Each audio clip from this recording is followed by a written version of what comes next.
थे कि economic impact इसका डेफिनेटली आएगा, और वो हमने देखना शुरू करा कि जो सारे ब्रिक एंड मोटर स्टोर्स हैं, चाहे इलेक्ट्रॉनिक मार्केट है, चाहे मोबाइल मार्केट है, इसी तरीके से चाहे कपड़ों की मार्केट है, ये सारे शटर डाउन थे, इनकी बिजनेस नहीं चल रहे थे। तो ये कब तक चल सकता था? एंड रिसेंटली अभी भी हम देख रहे हैं कि प्रोविंशियल गवर्नमेंट भी, फेडरल गवर्नमेंट भी उनको ये तलकीन कर रही है कि अपने ऑनलाइन स्टोर बनाएं और ऑनलाइन काम करें।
कि इजीली सारा काम ये घर से बैठ के हो सकता है। And we are doing nothing new. ये इंडिया के अंदर, बांग्लादेश के अंदर, वेस्ट कंट्रीज के अंदर लोगों ने इसी तरीके से काम करना स्टार्ट कर दिया, इकोनॉमी चलती जा रही है। ठीक है, अमार साहब की तरफ जाती हूँ। अमार साहब, जहाँ बात की जा रही है कि इस प्लेटफॉर्म को बहुत ज़्यादा बूस्ट मिलती है, तो वहाँ आपका रोल बड़ा क्रिटिकल है। कथा कलामी की माफ़ी, मुदस्सिर साहब की तरफ चलती हूँ। मुदस्सिर साहब, इसमें आपका रोल जो है वो बहुत क्रिटिकल है, क्योंकि आपका जिस तरह इजी पैसा है वो एक बहुत बड़ा आपका प्लेटफॉर्म है। और प्रॉब्लम, लेकिन जब हम इस पे बात कर रहे थे, अपनी रिसर्च कर रहे थे, तो उसमें बात ये आती है कि चलें जो ये हमारे जो इलाके हैं, अर्बन सेंटर्स हैं, उनमें तो उतना शायद प्रॉब्लम नहीं आता वीज़ावी टेक्नोलॉजी, लेकिन जब हम रूरल सेंटर्स की बात करते हैं तो यहाँ पे technology plays a pivotal role, और हमारी शायद टेक्नोलॉजिकली उस तरह एडवांसमेंट नहीं है। क्या थोड़ी सी रोशनी डालेंगे कि क्या प्रॉब्लम्स क्या आ रही हैं आपके इसमें, कि इसको जो मजीद फरोग, जो बूस्ट मिलना चाहिए, उसमें where is the technology lagging? जी, थैंक यू डॉक्टर मारिया। पहले तो मैं ये शेयर करना चाहता हूँ कि पाकिस्तान में अभी भी 80% लोग जो हैं वो फॉर्मल बैंकिंग के नेट से बाहर हैं। तो तकरीबन 20% ऐसे लोग हैं जिनके पास बैंक अकाउंट हैं। तो अब पिछले 10 सालों में पाकिस्तान के अंदर स्टेट बैंक ने नई रेगुलेशन मुतारिफ कराई, जो मोबाइल बैंकिंग की रेगुलेशन है, जिसके तहत लोग अपने मोबाइल फ़ोन के ऊपर अपना बैंक अकाउंट खोल सकते हैं। ये प्रोसेस जो है एवोल्यूशनरी स्टेजेस से गुजरता हुआ बेहतर होते अब यहाँ पे आ गया है कि अब सिर्फ 2 चीज़ों की आपकी ज़रूरत है। एक, आपके पास मोबाइल सिम होनी चाहिए और एक CNIC कार्ड होना चाहिए। ठीक है। ये दोनों चीज़ों को मिला के आप आज अपने घर में बैठे अपना मोबाइल बैंक अकाउंट, जिसको हम मोबाइल वॉलेट भी कहते हैं, वो खोल सकते हैं। ये हर फ़ोन पे चलता है, चाहे ये 2G फ़ोन हो, चाहे ये 3G और 4G आपके पास कनेक्शन हो, इससे कोई फ़र्क नहीं पड़ता। तो चाहे आप देहात में हैं, चाहे आप शहरों में हैं, आपके पास ये एक्सेस आज मौजूद है। और 70 लाख से ज़्यादा लोग जो हैं आज हमारा ये इजी पैसा का वॉलेट खोल के इसको इस्तेमाल कर रहे हैं बिल्कुल आसानी के साथ। और ये 1 मिनट के अंदर आप खोल सकते हैं, घर में बैठ के खोल सकते हैं, कहीं जाने की ज़रूरत नहीं है। जो हमारा एक मेजर चैलेंज रहा है वो ये है कि इसकी अडॉप्शन और ज़्यादा क्यों नहीं बढ़ी। पाकिस्तान जो है तमाम अंदाज़ों के मुताबिक तकरीबन 11 से 12 करोड़ लोग जो हैं उनको इस प्रोडक्ट की ज़रूरत है। जब हम सारों को मिला लेते हैं बिटवीन कमर्शियल बैंक्स भी और हमारी तरह की और सर्विसेज भी, तो लगभग 3 3.5 करोड़ के लोग सिर्फ जो हैं आज mobile bank account, mobile payments और फॉर्मल बैंक अकाउंट्स, इन सारों को आप मिला लें तो उसका ये हुजम बनता है। तो बाकी लोग इसलिए इस्तेमाल नहीं शायद कर पा रहे हैं कि एक तो बहुत सारे लोगों ने इस तरफ तवज्जो नहीं दी कि क्योंकि ज़रूरत नहीं थी, हमें कैश इकोनॉमी में काम कर रहे हैं, ज़िंदगी आसानी से चल रही थी। और दूसरी तरफ से यूज़ केसेस जो हैं, यानी जो मेजॉरिटी हमारे रिटेलर्स हैं, दुकानदार हैं, वो भी कैश के अलावा कोई फॉर्म ऑफ पेमेंट एक्सेप्ट नहीं करते थे। तो ये जो लॉकडाउन है, ये एक रियल अपॉर्चुनिटी है हमारे लिए कि अब हम एक पैराडाइम शिफ्ट ले सकते हैं और हम अडॉप्ट कर सकते हैं digital payments in a big way. सारी चीज़ें जो मौजूद हैं उसकी एसेंशियल बिल्कुल मौजूद हैं आज। ठीक है। अच्छा, अफनान साहब की तरफ चलती हूँ। अफनान साहब, ये जो बात की जा रही है, जिस तरह अभी मुदस्सिर साहब बात कर रहे हैं कि क्योंकि इसकी कभी कैशलेस इकोनॉमी की शायद उस तरह ज़रूरत नहीं पड़ी थी, अब तो it's the need of the hour as well, because जो सोशल डिस्टेंसिंग है उसमें कहा जाता है कि जी आपने पैसा कम से कम जो है वो आप पेपर मनी जो है वो कम से कम इसको जो है वो इस्तेमाल करें। आप इसमें क्या देखते हैं कि इम्पेडिमेंट्स जो हैं वो हमारे यहाँ पे कहाँ से आ रही हैं? क्या हमारे जो स्टेट बैंक के रूल्स एंड रेगुलेशंस हैं वो इतने स्ट्रिंजेंट हैं कि लोग उस तरह जो है वो मार्केट में आ नहीं रहे, या हमारी अपनी एप्रीहेंशंस हैं? आप किस तरह देखते हैं इसको? देखिए, एक तो जो बहुत बड़ा मसला है वो ये है कि हमारे मुल्क में बहुत ज़्यादा जो है इस चीज़ के ऊपर एम्फेसिस है कि जी बैंक अकाउंट खोलना जो है वो कोई अच्छी बात नहीं है, या जैसे आपने बैंक के साथ कोई काम किया तो ये बहुत आपने कोई बुरा काम कर दिया और ये गैर इस्लामी है। एक तो ये इसका एक रिलीजियस एलिमेंट है जिसको हमें सामने रखना चाहिए, जिसकी वजह से भी जैसे हमारे भाई कह रहे थे कि बहुत बड़ी परसेंटेज है पाकिस्तान की जिनके बैंक अकाउंट्स नहीं है। एक बात। दूसरी बात ये है कि देखें, चले उनका जो भी वजूहत है उनका नहीं है, जो गवर्नमेंट या स्टेट बैंक की जो विजन है वो होना चाहिए, वो यही होना चाहिए कि आपने एक कैशलेस इकोनॉमी की तरफ जाना है। अच्छा, कैशलेस इकोनॉमी की तरफ जाने के लिए जो है वो एक स्टेप वाइज अप्रोच है। टेक्नोलॉजिकली तो हम लोग देखें मोबाइल वॉलेट भी, इनफैक्ट आई विल से कि पाकिस्तानी इजी पे या जैज़ कैश, इनकी जो मोबाइल वॉलेट्स हैं ये तो शायद जो डेवलप्ड कंट्रीज हैं उनसे भी ज़्यादा एडवांस होंगे। यूके में मिसाल के तौर पे इतने ज़्यादा मोबाइल वॉलेट्स मैंने नहीं देखे, लेकिन उसके बावजूद जो एडॉप्शन है वो इतनी तेज़ी से नहीं है जितनी वैसे होती है। अच्छा, अगर इसके रिलीजियस एलिमेंट को हम अगर टारगेट करें, दूसरा रेगुलेटरी बॉडी अगर पुश करे तब ये काम हो सकता है।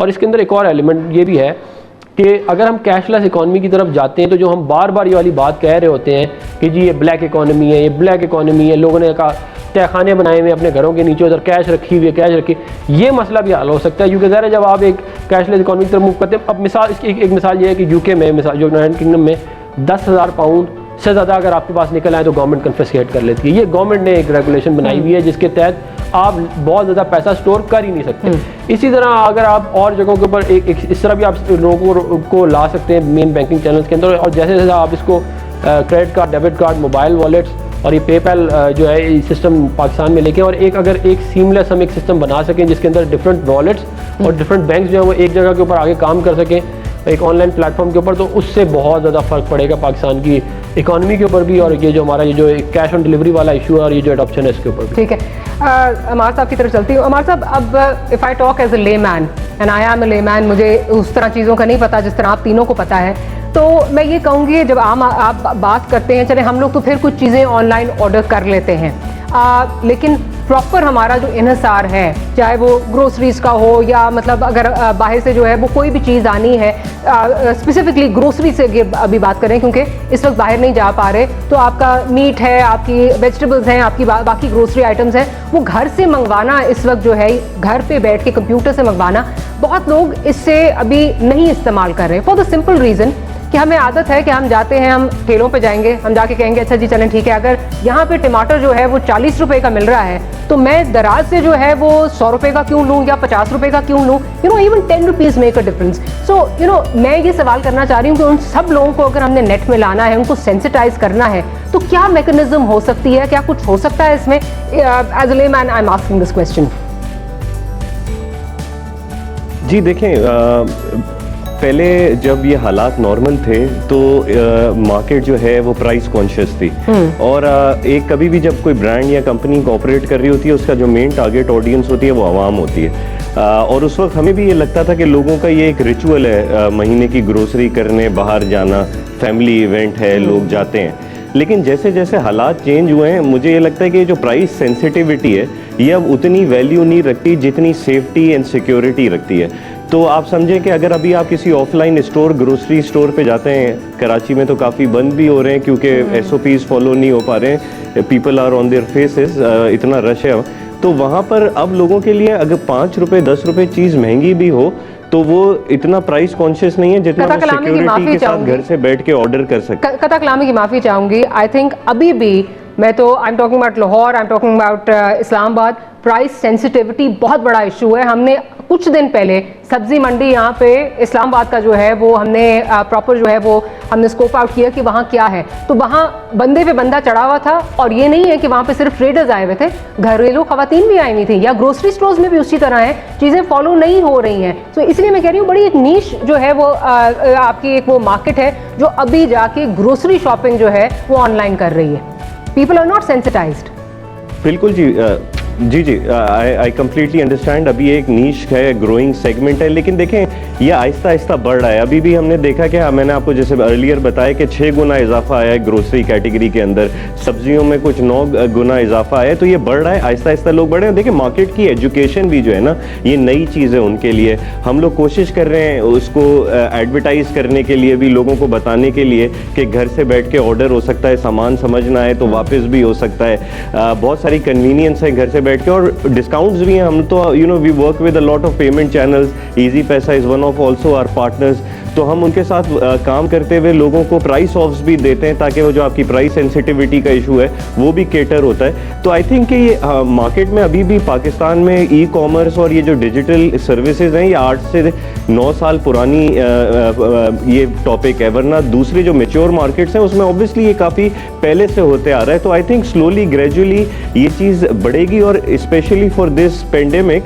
आई थिंक ये ट्रिगर बूस्ट होना चाहिए जहाँ लोग अपने कंज्यूमर बिहेवियर चेंज करें और ऑनलाइन की तरफ आए। आपकी बात ठीक है, लेकिन अब जिस तरह हम इजी लॉकडाउन, स्मार्ट लॉकडाउन की तरफ चल रहे हैं, सो इन ऑर्डर कि ये एक हमारी ज़िंदगियों में ऑनलाइन शॉपिंग जो है वो इंट्रोड्यूस हो जाए और उसी पे हम रहें और बाकी जो है हम बाहर जाना बंद कर दें, आई डोंट थिंक कि अनलेस एंड अनटिल के उनको वो प्राइस सेंसिटिविटी का इशू वो सॉर्ट आउट हो, वो तब तक इस तरफ जो है वो रुजू करेंगे, वरना मार्केट्स खुल जाएंगी, दिल बी आउट अगेन। हमारे अगर हम सर्विस देखें तो majority does not consider this pandemic in issue. Majority समझती है अच्छा ठीक है, लगना होगा लग जाएगा, नहीं हुआ तो नहीं हुआ। तो उस कॉन्टेक्स्ट में मैं ये सवाल कर रही थी। जी जी जी बिल्कुल जी, आई कम्प्लीटली एग्री कि देखें प्राइस सेंसिटिविटी अगर नहीं हुई, ब्रांड्स ने नहीं देखा तो ये दोबारा ऑफलाइन की तरफ आ जाएंगे। बाय द वे ऑनलाइन के अंदर जो है प्राइस सेंसिटिविटी बड़ी हम इन डेप्थ तरीके से कंट्रोल करते हैं कि एक मार्केट के अंदर एक चीज़ की क्या प्राइस है, आपके एल्गोरिथम्स होते हैं, मशीन लर्निंग के फॉर्मूलाज होते हैं कि किस तरीके से एक प्राइस है तो आप चेक करते हैं कोई इस प्राइस से ज़्यादा तो नहीं बेच रहा। तो आई थिंक प्राइस कंट्रोल भी ऑफलाइन मार्केट से ज़्यादा ऑनलाइन मार्केट में बेहतर कंट्रोल हो सकती है। ठीक है, मुदस्सिर साहब की तरफ चलती हूँ। मुदस्सिर साहब, इस वक्त जो एस्टिमेट्स आते हैं वो ये कहते हैं कि जी 76.3 मिलियन हमारे इंटरनेट यूजर्स हैं, गो के ये फिगर जो है वो बढ़ गया है। बट अर्बन और रूरल की डिवाइड अगर बात करें तो आप क्या कहेंगे कि रूरल एरिया में अभी कितनी बेहतरी जो है वो आ सकती है और किस हवाले से आप जो है वो बेहतरी ला सकते हैं ताकि ज़्यादा लोग जो हैं वो इस तरफ आएँ और ज़्यादा लोगों का रुझान इस तरफ बढ़े? जी, पाकिस्तान में लगभग 16 करोड़ के करीब लोगों के पास मोबाइल सिम है। अगर हम इसमें से डुप्लीकेट सिम का डेटा निकाल दें तो 10-11 करोड़ तो यकीनन ऐसे लोग होंगे, यूनिक इंडिविजुअल्स, जिनके पास अपनी मोबाइल फ़ोन की एक्सेस है। इसमें जो एस्टिमेट ये है कि तकरीबन 35% 35% ऐसे हैं जिनके पास स्मार्टफोन्स हैं और बाकी जो हैं उनके पास फीचर फ़ोन जिसको कहते हैं, जो कि 2G कनेक्शन यूज़ कर रहे हैं। तो इसमें ज़्यादा जो इंसिडेंस है, ज़्यादा इसकी, जैसे आपने दुरुस्त फरमाया कि वो शहरों में हैं और कम देहात में हैं। मेरे ख़्याल में जैसे जैसे पूरी दुनिया के अंदर ये ट्रेंड अब चेंज हो रहा है, जो 7 करोड़ लोग आपने पाकिस्तान में बताया जो प्राइमरीली अपने मोबाइल फ़ोन से इंटरनेट यूज़ कर रहे हैं, वो अब सारी दुनिया की जो इम्पोर्टेंट प्लेटफॉर्म हैं, व्हाट्सएप, यूट्यूब, फेसबुक वगैरह वो यूज़ कर रहे हैं। अब क्योंकि पाकिस्तान में एक रीज़न आ गया है कि लोगों के लिए अब लोकल इकोनॉमी में पार्टिसिपेट कर सकते हैं, वो इंटरनेट से चीज़ें ख़रीद सकते हैं, तो अब आप देखेंगे कि इंशाल्लाह ये ट्रेंड यहाँ भी चेंज होना शुरू होगा। एक कमेंट मैं क्विकली ये करना चाहता हूँ, जो आपने पहले क्वेश्चन रेज़ किया था जो प्राइस सेंसिटिविटी के ऊपर, तो मेरे ख्याल में तो इंटरनेट जो है वो तो सबसे ज़्यादा ट्रांसपेरेंट मीडियम है, क्योंकि यहाँ इतना आसान है प्राइस कंपैरिजन करना और लोग हमारे बहुत समझदार हैं, वो ऑलरेडी बहुत सारी चीज़ें जो इंटरनेट पे ख़रीदते हैं, जैसे मोबाइल फ़ोन्स हो गए, वो उसके ऊपर बहुत अच्छी रिसर्च बहुत आसानी से चंद क्लिक्स में कर सकते हैं। तो आप बहुत जल्दी ये देखना शुरू करेंगी कि आप ग्रोसरी आइटम्स के अंदर भी प्राइस कंपैरिजन की साइट्स जो हैं वो इमर्ज हो जाएंगी जैसे ही क्रिटिकल मैथ आएगा इसके अंदर। तो हमें जो मेरे नज़दीक जो 3 चीज़ें हमें करने की ज़रूरत है अगर हम प्रैक्टिकली स्पीकिंग, पहली चीज़ ये है कि हर पाकिस्तानी को के अंदर अब यह आगाही फैलाने की ज़रूरत है कि आपको कहीं जाने की ज़रूरत नहीं है। आप घर बैठे, अगर आपके पास फीचर फ़ोन है, आप *786# डायल करें और अपना मोबाइल अकाउंट खोल लें 1 मिनट के अंदर। अगर आपके पास स्मार्टफोन है, आप जाएं और प्ले स्टोर से ऐप डाउनलोड करें, इजी पैसा की ऐप अगर आप वो इस्तेमाल करना चाहें या और जो ऑप्शंस अवेलेबल हैं वो करें, उससे आपका अकाउंट खुल गया। दूसरी चीज़ जहाँ पर एक गवर्नमेंट को एक रोल अदा करने की ज़रूरत है वो ये है कि अब रिटेलर्स को ये मैंडेट किया जाए कि आपको मोबाइल पेमेंट की एक्सेप्टेंस ज़रूरी है। उनके लिए भी अब हमने प्रोसेस इतना ही आसान कर दिया है, वो भी अपनी दुकान पे बैठे अपना मोबाइल अकाउंट खोल सकते हैं और फ़ौरन मोबाइल पेमेंट एक्सेप्ट करना शुरू कर सकते हैं। तो ये भी एक ये मरहला जो है ये प्रॉब्लम सॉल्व हो जाएगी। और तीसरी चीज़ फिर जो है वो गवर्नमेंट को ये करनी चाहिए कि उसको एक इंसेंटिव क्रिएट करना चाहिए कि अगर आप कैश में पे करेंगे तो उस पर एक सरचार्ज लगा दिया जाए और अगर आप डिजिटल पेमेंट करेंगे तो उस पर आपको रिबेट मिल जाए। जैसे कि बहुत आसानी से इम्प्लीमेंट हो सकती है एक चीज़, मैं मिसाल देता हूँ कि अगर आप पेट्रोल के ऊपर ये लगा दें कि अगर आपने कैश में पेमेंट की तो 5 रुपये लीटर कीमत ज़्यादा होगी, और अगर आपने कथा कलामी की माफ़ी, आपने देखा कि हमारे जहाँ पे टैक्स फाइलर्स का इशू आया तो कितना इस पे वावेला मचा, लोग उस तरह मूव करने के लिए जो ट्रेडिशनल स्टाइल है बिजनेस का उससे मूव करने के लिए तैयार नहीं है, और काफ़ी हद तक ये नज़र आता है कि हुकूमत भी उनके आगे जो है वो बेबस हो जाती है। तो जो आपकी सजेशंस हैं, डू यू थिंक कि ये इसको प्रॉपर इम्प्लीमेंटेशन किया जा सकता है उनका? आपने टैक्स फाइलर्स का देखा कि क्या इशू हुआ, थोड़ी देर के बाद हुकूमत गिव्स इन, और कोई भी हुकूमत हो दैट गिव्स इन। जी, बहुत अहम सवाल आपने रेज किया है। देखिए, इसके दो वजूहात हैं जो अब ये हो सकता है। एक तो हम रोज़ाना टीवी पे फुटेज देख रहे हैं कि दुकानदार जो है वो मास्क पहन के और ग्लव्स पहन के 6 फुट के फासले से मजबूर है लोगों से डील करने में, और उसके पास एक कैश है जिसको उसको पता नहीं है कि इसमें ये बीमारी फैला रहा है, उससे मैं उसका अब क्या करूँ।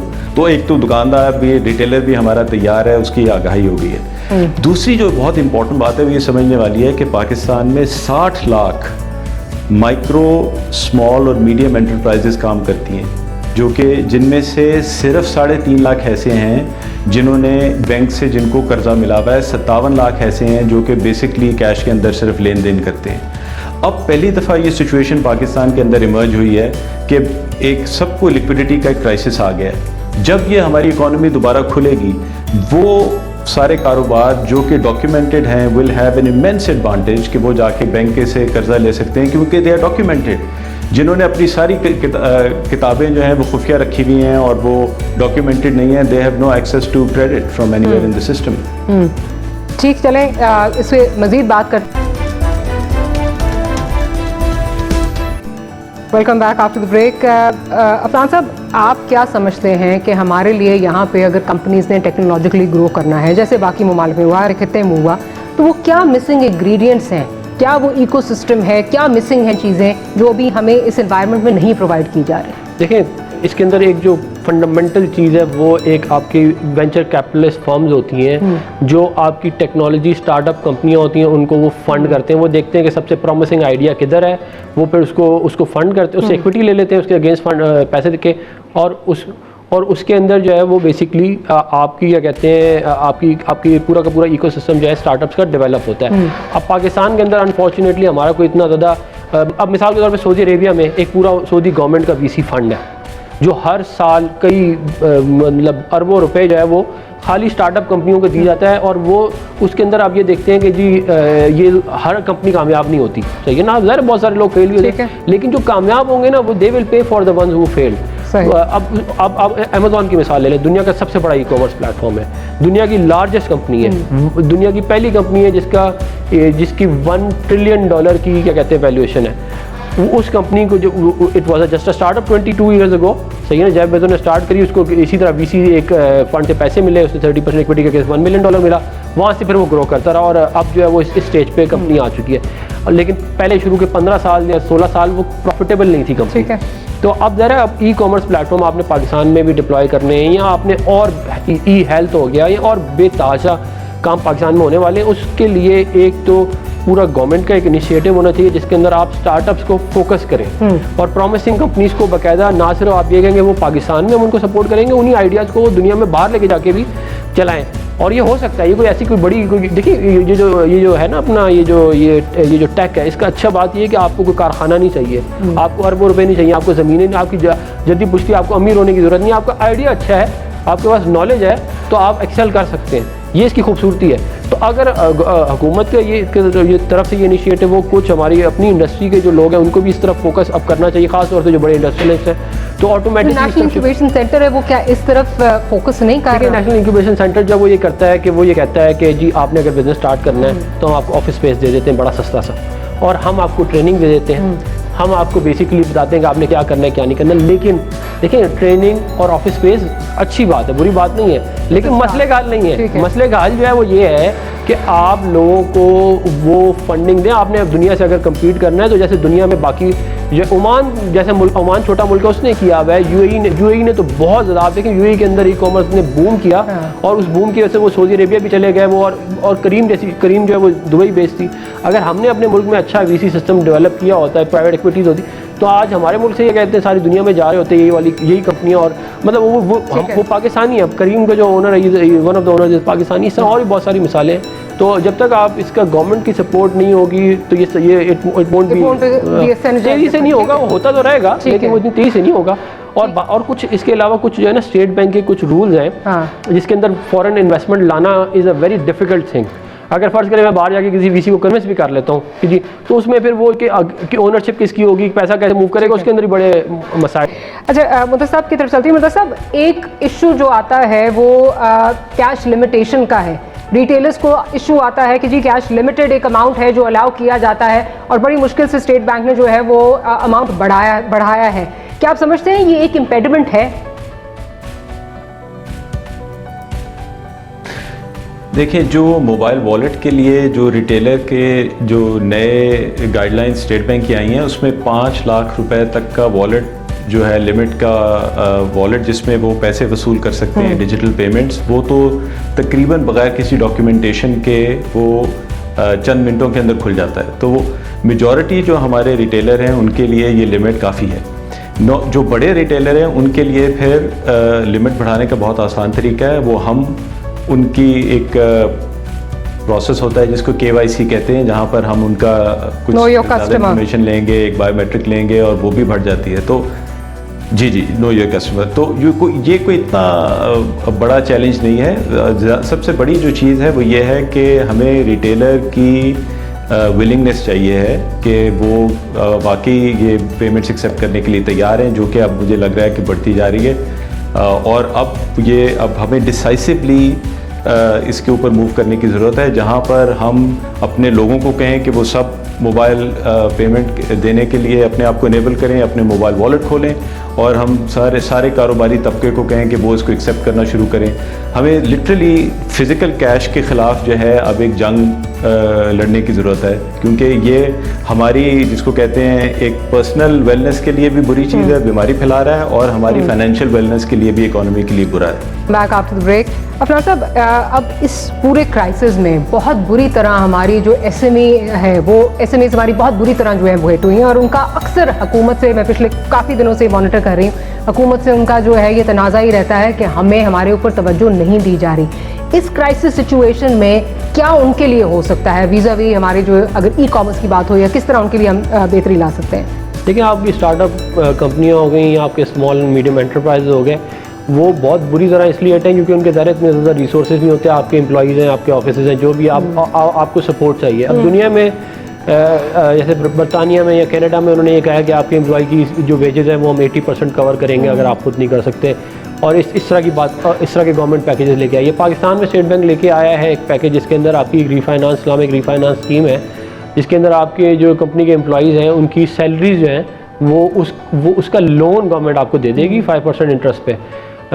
या अगर आप इस्लामिक फाइनेंसिंग कर रहे हैं तो फिर मुदारबा है, मेरा ख्याल है उस पर चला जाएगा मामला। लेकिन अब मसला ये है कि अगर आप उस स्कीम को भी लें, क्योंकि मैंने उस स्कीम को कुछ दिनों पहले देखा था, उसके अंदर वो आपसे कोलैटरल मांगते हैं। अब जो स्मॉल एंड मीडियम एंटरप्राइज होगी वो, या कोई स्टार्टअप कंपनी हो गई, उनके पास तो ज़ाहिर है ज़मीन नहीं होगी, घर नहीं होगा, या कोई फिक्स एसेट ऐसे नहीं होंगे जिसको वो कोलैटरल के तौर पे दे सके, तो उन लोगों के लिए तो बड़ा मुश्किल है इस तरह की फैसिलिटी को अवेल करना। अब इसके अंदर जो है वो मैं ये ज़रा रिक्वेस्ट ही करूँगा कि स्टेट बैंक इसको रिव्यू करे, और बेशक छोटी लोन की अमाउंट जो है उसको जो विदाउट क्या कहते हैं एनी सिक्योरिटी या without with some form of guarantees अगर आप ले सकें, और अगर कोई पुराने बिजनेसेस हैं उनको कोई ऐसे आप एक फ्रेमवर्क बिल्ड कर लें जिसके तहत जो एग्जिस्टिंग आपकी रीफाइनेंस स्कीम है उसी के अंदर आप उन लोगों को भी अकोमोडेट कर लें, तो उससे बहुत बड़ा फ़ायदा होगा। क्योंकि मेरा ही ख्याल है नॉर्मली दुनिया में तकरीबन 50 to 60% जो आपकी वर्कफोर्स होती है उसको एम्प्लॉय आपकी SMEs करती हैं। अब पाकिस्तान में मोर और लेस यही होगा, अगर थोड़ा कम होगा या मोर और लेस यही होगा, तो ज़ाहिर है अब अगर उनको बचाना इस वक्त बहुत ज़्यादा ज़रूरी है, क्योंकि देखिए जो बड़ा इंडस्ट्रियलिस्ट है उसको भी बचाना ज़रूरी है, नहीं कि लेकिन उसकी फसली है, ठीक है, उसके बाद कोलैटरल भी है, उसके बाद पैसा भी है, वो दोबारा खड़ा कर लेगा, उसके लिए कोई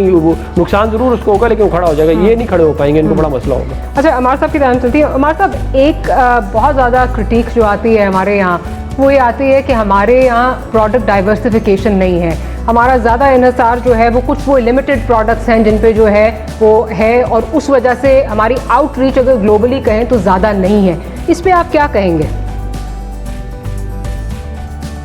देखिए, ये बिल्कुल पहले तो ये बात काफ़ी वैलिड थी, लेकिन आपको पता है पाकिस्तान में अभी भी जो है वो ई-कॉमर्स या बड़ी टेक कंपनीज़ अली बाबा दराज के बाद और कोई एंट्रेंट नहीं हुई, तो हमारा बड़ा फोकस है इस चीज़ पे कि हर चीज़ की डाइवर्सिटी हो। अभी कुछ महीने पहले हम सीमेंट दराज पे बेच रहे थे, हमारे पास एक पावर जनरेटर से लेके एक बटन तक जो है दराज पर सेल हो रहा होता है। और हम यही चीज़ में आज जो ताजिर इत्तेहाद के सदर हैं अतीक मीर साहब, उनको भी समझा रहा था, उन्हें भी इस चीज़ का आइडिया नहीं था। वो ये कह रहे थे कि यार यहाँ कारपेट बिक सकता है, यहाँ पर्दे बिक सकते हैं। मैं कह रहा हूँ सर ऑलरेडी बिक रहे हैं यहाँ पे। तो डाइवर्सिटी बढ़ी है अभी भी प्लेटफॉर्म में, ना तो कि लोकल बल्कि क्रॉस बॉर्डर भी, बाहर की भी चीज़ें अवेलेबल हैं, टर्किश फैशन आइटम भी अवेलेबल हैं और भी गैजेट्स अवेलेबल हैं। तो एक वास्ट मेजॉरिटी, कोई 1 करोड़ से ज़्यादा के प्रोडक्ट असॉर्टमेंट दराज पर इस वक्त मौजूद है। और हम यही लोगों को कह रहे हैं कि ये वक्त है आप असॉर्टमेंट अपनी भी लेकर आएँ, जो कि लोकल मार्केट में जैसे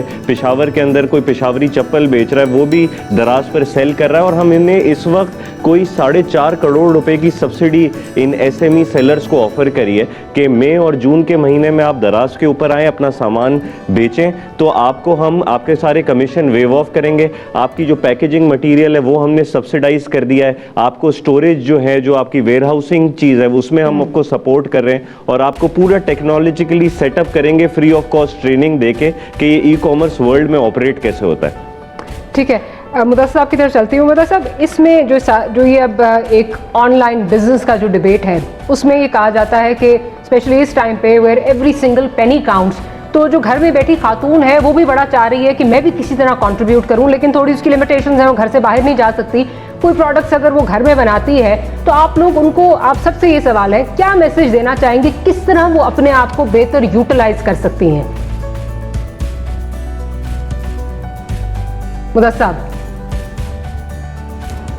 मेरे ख्याल में मुदस्सिर साहब को शायद आवाज़ नहीं आ रही है। जी, मैं इसका आंसर अगर टेकअप अगर करूं, जैसे मैं आपको कॉल से पहले भी बता रहा था कि हमारी एक सेलर हैं गुजरावाला में, उन्होंने कोई 40 लाख के मोबाइल फ़ोन्स बेचे। और आप समझ सकते हैं कि शी वॉज विडो और उन्होंने अपनी इन्वेंट्री जो भी बचे कुछ पैसों से उन्होंने खरीदी और इतना उन्होंने कारोबार कर दिया। तो ये that's the power that ecommerce can give you sitting at home. खवातीन का वुमेन एम्पावरमेंट का जो एक नया सेगमेंट है वो भी एक्टिवेट हो सकता है। वुमेन एम्पावरमेंट, अफजान साहब, मेरा ख्याल है इसको ज़्यादा शायद हमें प्रमोट भी करना है और शायद एडवर्टाइज भी करना है, बिकॉज अभी भी वो चीज़ नहीं है उसमें। वो करना चाहती है, कुछ करना चाहती है। गांव में बैठी औरत जो है वो घर से कुछ करना चाहती है। मुदस्सिर भी अगर हमारे साथ मौजूद है, उनसे पूछ लेती हूँ। मतलब सवाल आपसे ये कर रही थी कि इस वक्त जो घर में बैठी खातून है वो भी किसी तरह चाहती है कि मैं कंट्रीब्यूट करूँ, because every single penny counts right now. आप क्या उसको मैसेज देंगे कि किस तरह वो जो ये ई-कॉमर्स की वेव आई है उससे वो फ़ायदा उठा सकती है, किस तरह वो इसका हिस्सा जो है वो बन सकती है? जी, इसका सबसे आसान तरीका तो ये है, जैसे पहले मेरे जो दराज के दोस्त हैं अफान, वो एक्सप्लेन कर रहे थे कि ये प्लेटफॉर्म इकॉनमी दुनिया के अंदर क्रिएट हुई है। बहुत सारे ऐसे प्लेटफॉर्म्स हैं जो कि मार्केट प्लेसेस हैं जिनके ऊपर जाके लोग अपनी चीज़ों को मार्केट कर सकते हैं। तो उनके लिए सबसे आसान तरीका यही होगा कि वो किसी प्लेटफॉर्म के ऊपर जिस किस्म की वो प्रोडक्ट प्रोड्यूस करते हैं उस पे जाएं। उसके अलावा बहुत ज़बरदस्त मैं देख रहा हूँ कि लोग फेसबुक के ऊपर छोटे छोटे बिज़नेस अपने कर रहे हैं, इंस्टाग्राम के ऊपर कर रहे हैं, जो कि essentially these are also both of them these are all platforms. तो ये बहुत सारी अपॉर्चुनिटीज़ इसके ऊपर मौजूद हैं। फॉर इंस्टेंस हमारे घर में जो है 1-2 सालगिरह आई हैं पिछले 1 महीने के अंदर, तो हमने इंस्टाग्राम के ऊपर we were able to find bakers in Karachi जो कि घर से केक बना के बेच रही थी और हमने उनको इजी पैसा से पेमेंट की और हमने उनके घर से पिक करवा लिया जो बेक्ड गुड्स थी। तो इस तरह की बिल्कुल बहुत सारी अपॉर्चुनिटीज़ मौजूद हैं। अगर और मैं एक कमेंट क्विकली और करना चाहूँगा, जो आपने SMEs के ऊपर क्वेश्चन रेज किया था, बहुत इंपॉर्टेंट है क्योंकि ये मेरा शोबा है, तो मैं ज़रा थोड़ी सी बात उसमें वजाहत करना चाहता हूँ कि देखिए इस वक्त पाकिस्तान में 74% अर्बन एम्प्लॉयमेंट जो है, जो शहरों में लोग काम करते हैं, वो माइक्रो, स्मॉल और मीडियम एंटरप्राइजेस में काम करते हैं। तो ये इनके पास, जो मैंने पहले भी ये मैं रेज़ कर रहा था इशू, के एक्सेस टू क्रेडिट नहीं है। अब जो स्टेट बैंक की स्कीम आई है वो बहुत अच्छी स्कीम है, मगर ये स्टेट बैंक का मैंडेट नहीं है कि वो प्राइवेट बैंक्स को ये कह सके कि आप जो है बग़ैर सिक्योरिटी के कर्जा दें, क्योंकि 50 लाख से बड़ा कर्जा तो कोई भी बैंक नहीं दे सकता बगैर सिक्योरिटी के, और 50 से नीचे भी जो देना है, क्योंकि ये कमर्शियल डिसीजन है, अगर उनको रिस्की लगेगा और लॉस का खतरा होगा तो वो कैसे देंगे। यहाँ पर गवर्नमेंट को स्टेप इन करने की ज़रूरत है और उनको लोन लॉस गारंटी का एक फ़ंड क्रिएट करने की ज़रूरत है, या लोन लॉस गारंटी प्रोवाइड करने की ज़रूरत है कि अगर इस कर्जे में कोई वापस ना आया तो वो गवर्नमेंट उसका नुकसान बर्दाश्त करेगी बैंक का। अगर ये हो जाता है, ये सिर्फ वाहिद एक चीज़ है जो रोक रही है बैंकों को, तो जितने बैंकों के अंदर पाकिस्तान में बैंकों के पास इस वक्त तकरीबन 16 खरब रुपए के 16 ट्रिलियन रुपीस के डिपॉजिट मौजूद हैं, उनमें से सिर्फ आधे जो हैं वो लोन्स में लगे हुए हैं और बाकी पैसा अवेलेबल है जो कि कता कलामी की माफ़ी। एक और जो क्रिटिसिज्म आती है वो ये है कि अगर स्टेट बैंक जो है वो 5% पे दे रहा है तो कमर्शियल बैंक जो है वो 10-11% पे जो है वो जाके देगा, तो वो और भी ज़्यादा जो है वो बढ़ जाता है। ये वैलिड क्रिटिसिज्म आपको लगती है? देखिए, ये जो स्कीम है इसको कहते हैं रीफाइनेंस स्कीम। तो वहाँ जो स्टेट बैंक कह रहा है उतने ही पैसों पे आगे पैसा मिलेगा, क्योंकि स्टेट बैंक वो सरमाया फराहम कर रहा है 0% के ऊपर बैंक को। बैंक आगे जो है 5% पे दे रहा है और अपनी कॉस्ट कवर कर रहा है दरमियान के गैप से, मगर जो चीज़ वहाँ कवर नहीं हो रही वो रिस्क कवर नहीं हो रहा है डिफ़ॉल्ट का। तो ये बाकी जो चीज़ें हैं, जो रेगुलर लोन होता है वहाँ पर तो बैंक जो है वो अपने पहले डिपॉजिट की कॉस्ट, जिसको कॉस्ट ऑफ फंड कहते हैं, वो रिकवर करता है। यानी फॉर इंस्टेंस मैं एक बैंक हूँ, मुझे डिपॉजिटर को भी पैसा देना है जो मेरे बैंक में पैसा प्लेस हुआ है, तो अगर मेरी अपनी कॉस्ट उसके ऊपर 7-8% है तो मैं उस पर कुछ मार्जिन रखूँगा जो कि मेरे ख़र्चे का होगा, और उसके बाद मैं उसके बाद मैं आगे कंज्यूमर को या बिज़नेस को कर्जा दूंगा। तो इस तरह से उसकी प्राइसिंग जो है वो डिटर्मिन होती है। ठीक है, मुदस्सिर साहब आपका बहुत शुक्रिया, अमार साहब आपका बहुत शुक्रिया और अफनान साहब आपका बहुत शुक्रिया। लेकिन जिस तरह ये हमारे तीनों मेहमानों ने इस वक्त जो गुफ्तगू की उसमें उसका क्रक्स ये है कि एक मुश्किल टाइम है, मुश्किल टाइम से हम गुजर रहे हैं, लेकिन इस क्राइसिस की सूरत हाल में भी कुछ अपॉर्चुनिटीज़ मौजूद हैं जिनका फ़ायदा आप उठा सकते हैं। अपने आप को एजुकेट कीजिए, ई कॉमर्स के हवाले से एजुकेट कीजिए, और जिस तरह अमार साहब कह रहे थे, दराज के हवाले से बात कर रहे थे कि if you want to get in touch with this platform, आप इनको कांटेक्ट करें, ये आपको बताएंगे आपने अपना बिजनेस आगे लेके किस तरह चलना है।